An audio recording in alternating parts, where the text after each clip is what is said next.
ഇന്നത്തെ sure short സീരീസിൽ നമ്മൾ വരാൻ പോകുന്ന എക്സാമിന് മോസ്റ്റ്ലി നിങ്ങൾക്ക് ചോദിക്കാൻ ചാൻസ് ഉള്ള ഒരു ഏരിയ ആണ് പറയുന്നത്.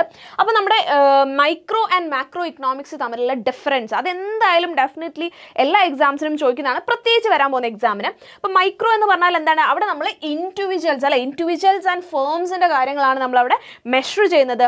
അതേസമയം മാക്രോ എന്ന് നമ്മൾ പറയുന്ന സമയത്ത് അവിടെ എന്താണ്? ഇക്കോണമി ആസ് എ ഹോൾ എന്നുള്ള ആ ഒരു ബേസിക് ഡിഫറൻസ് എന്താണെന്നുള്ളത് നിങ്ങൾക്ക് കൃത്യമായിട്ട് അറിഞ്ഞിരിക്കണം. അപ്പോൾ നിങ്ങൾക്ക് എന്താണ് ഒരു സെൻറ്റൻസ് ആയിട്ട് ഡിഫൈൻ ചെയ്യാൻ പറഞ്ഞാൽ മീനിങ് എന്താണെന്ന് ചോദിച്ചാലൊക്കെ നിങ്ങൾക്ക് ഇത് വെച്ചിട്ട് ആൻസർ ചെയ്യാം. പ്ലസ് അതിൻ്റെ കൂടെ നമുക്ക് വരുന്ന ഒരു കാര്യം എന്ന് പറയുന്നത് ഇതിൻ്റെ രണ്ടിൻ്റെയും ഡിഫറൻസ് കൃത്യമായിട്ട് നിങ്ങളുടെ അടുത്ത് ഇതുപോലൊരു ടേബിളൊക്കെ വരച്ച് എഴുതാനായിട്ട് പറഞ്ഞേക്കാം. മോസ്റ്റ്ലി പറയാനുള്ള സാധ്യതയുണ്ട്. അപ്പോൾ ഇവിടെ നമ്മൾ വരുന്നത് എന്താണ്? Micro economics and macro economics തമ്മിലുള്ള ഡിഫറൻസ് എന്തൊക്കെയാണ്? മൈക്രോ ഇൻഡിവിജ്വൽസിനെയാണ് നമ്മളവിടെ സ്റ്റഡി ചെയ്യുന്നത്. മാക്രോ എന്ന് പറയുന്നത് അവിടെ അഗ്രിഗേറ്റ് ആണ്. അപ്പോൾ ഇൻഡിവിജ്വൽ ആൻഡ് അഗ്രിഗേറ്റ്. അതുപോലെ തന്നെ മൈക്രോ ഇക്കണോമിക്സിലേക്ക് വരുമ്പോൾ പാർഷ്യൽ ഇക്വിലിബ്രിയം ആണ് നമ്മളവിടെ ഡിസ്കസ് ചെയ്യുന്നത്.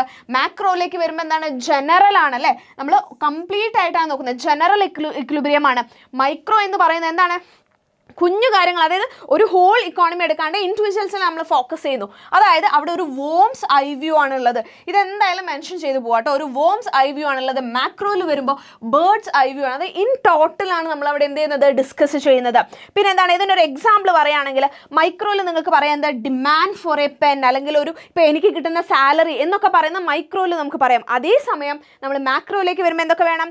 National income, aggregate demand, inflation എന്നുള്ള കാര്യങ്ങൾ, അതായത് ഇൻ ടോട്ടൽ നമ്മുടെ ഒരു ഇക്കോണമീനെ എഫക്ട് ചെയ്യുന്ന കാര്യങ്ങളാണ് എന്ത് ചെയ്യുന്നത്? ഇവിടെ ഡിസ്കസ് ചെയ്യുന്നത്. അപ്പോൾ ഇത് എന്തായാലും എക്സാമിന് ചോദിച്ചേക്കാവുന്ന ഒരു ഏരിയ ആണ്. എല്ലാവരും ആ ഒരു ഇമ്പോർട്ടൻസ് മനസ്സിലാക്കി പഠിക്കുക കേട്ടോ. So thank you so much. By.